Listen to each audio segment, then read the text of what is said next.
राधे राधे दोस्तों, I hope आप सभी बहुत अच्छे होंगे। तो आज का हमारा टॉपिक है एलएमपी और ईडीडी क्या होता है। अगर किसी महिला को पता चलता है कि वो प्रेग्नेंट है तो वो ये कैसे पता चलेगी कि उसकी डिलीवरी डेट क्या है। तो आज इन सब पर हम आज बात करने वाले हैं।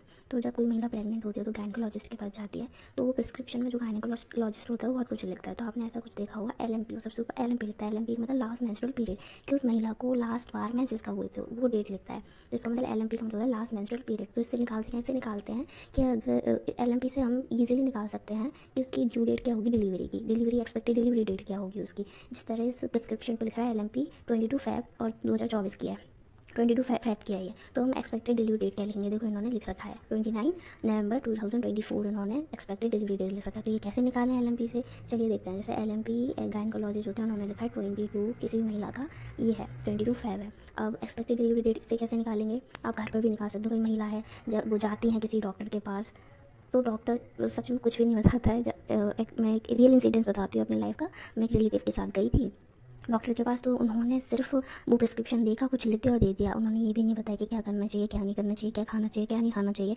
बस उन्होंने लिख के प्रिस्क्रिप्शन दे दिया। उस प्रिस्क्रिप्शन पर लिखा गया, उन्होंने ये तक नहीं बताया।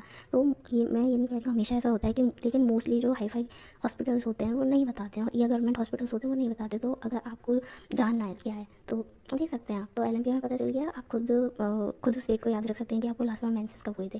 जैसे कि इस महिला का था 22 फ़ैब। तो जो आपका एलएमपी होता है, एलएमपी उसमें से माइनस करते हैं, घटा देते हैं 3 मंथ, ठीक है। अब ये कैसे करते हैं, जैसे इन महिला का एलएमपी क्या था, 22 फ़ैब था, इसमें से 3 मंथ घटाएंगे तो क्या आएगा, 22 फ़ैब है, ये 22 जैन आएगा, फिर 22 दिसंबर आएगा, 22 नवंबर। तो 3 महीने जब हमने सब्ट्रैक्ट किए, 3 महीने जब हमने घटाए तो 22 नवंबर आ गया। अब 22 नवंबर 3 महीने घटाने के बाद, 3 महीने सब्ट्रैक्ट करने के बाद उसमें हम प्लस करते हैं 7 डेज़।